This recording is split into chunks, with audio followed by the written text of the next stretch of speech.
you know there's an avalanche of problems, right? The whole men wanting to become women. Yes. The weaponization of government, right? The list goes on. Wouldn't it be good to kind of get at the root of that problem? And instead of like running around every time there's an issue, people are, are out, especially the conservative movement, trying to, troubleshoot this. So what do you think about that? I mean, the root of the problem is that we as a society, we as a country have rejected God from every institution. And we've also broken down the family unit between one man and one woman. I believe if you do not have a strong family and a society, you will not have a strong country. And so that's the goal. The communists fear strong, godly, structured families because they cannot control them. And so that's why I believe that the greatest issue facing our country right now is the breakdown of the family. It's the pitting men against women. That's what happened in the feminist movement in the 70s. Is they tried to prove that men and women are different, or men and women are equal. Yes. And now we're seeing in the headlines that we're not equal. Of course, we're equal in value, but everything about us is different. Our physiology, our emotions, and our God-ordained roles in society. So I believe number one, it starts from rejecting God. Even our John Adams said that our Constitution was created for a moral and religious people. It is wholly inadequate to the government of any other. So while our country is not a theocracy, we were a country founded upon Judeo-Christian principles. Yes. And so if you do not have a society that is upholding morality, the creator of morality, you will not have a moral society. Thank you. Understand what the root of this problem is. Do you have any thoughts of what might be driving this ideology that we're seeing pop up everywhere? Do you have some ideas and thoughts about that? Well, honestly, to me, at least what I think that it's really been, I think it really is in many ways cultural Marxism, but it's branded as classical liberalism. When I was a kid, I'm old enough to remember when Democrats and people on the left actually supported limits on abortion and actually supported certain Second Amendment rights and actually in fact, Barack Obama actually ran a campaign against gay marriages first time around.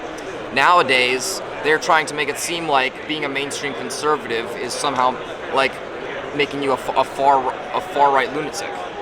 Obviously, I can't tell you how many people thought Turning Point USA and America Fest would be considered a far right convention. This is all mainstream stuff that's what really was middle ground just not even 8 years ago.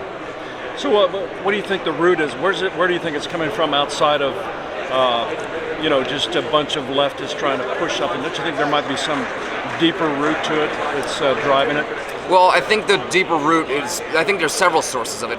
One of them is the CCP and their influence on American sports, American media, on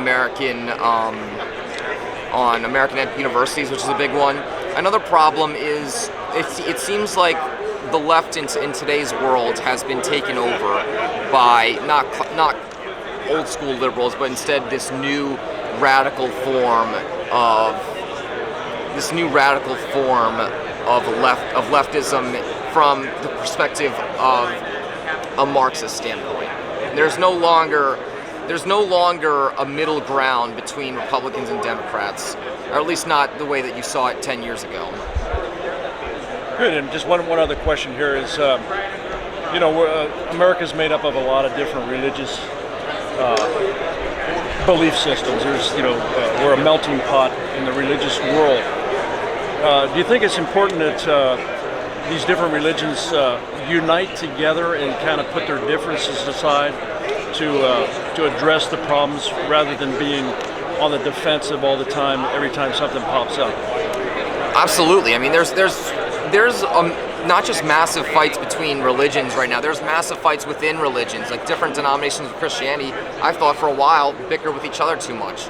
And if you want proof that people of the same religion can come together for the greater good, look at America Fest. We have people here that are Christians, we have Catholics, we have Jews, we have Muslims, we have Buddhists, we have atheists. I mean, one thing that I think the media loves to overhype, I think they do this worse with race, but with religion at this point has become just another division method for many of the elites, I'll say, in the media or on Capitol Hill. I'm Jewish, proudly Jewish, born and raised. I'm descended from a line of 2,000 years of rabbis, and I find that religious harmony with people who believe in the God of Abraham. We need to unite and realize that we're all in this together. We are all against godless people, and at the end of the day, those who have faith in the God of Abraham are the ones who I believe we need to band together and really work across denominational lines. And look, we may have different interpretations on the exact nature of God, but that's natural. You know, God didn't put us all here to agree. God didn't put us all here with it all figured out. And part of that journey is we have to take that journey together. And I think a lot of that is something we have to do in harmony with one another. So I believe that all people who are God-fearing people should turn out to vote, unite with one another, talk across denominational lines, regardless of our opinions on the exact nature of God. Those are all things that we can talk about, have theological discussions about, and learn from each other on. Well, what do you think about the anti-Semitic rhetoric that we see on the universities and what we're seeing? It seemed to have been hidden, and now it's kind of come out. What's your thoughts on that? Where it's coming from, the root of this? It's horrifying seeing it. Jews were 0.2% of the global population. I think that the age of social media has allowed for the masses and masses of people who want to see all Jews exterminated on this planet. It's given them a voice, and now you see the numbers.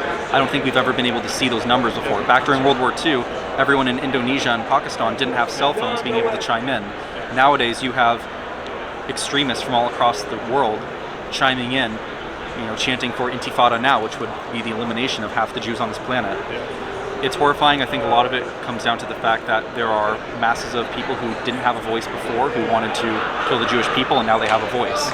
It's frightening in some ways because I feel that as the Jewish people, we have two places in the world that we feel safe: the United States and Israel.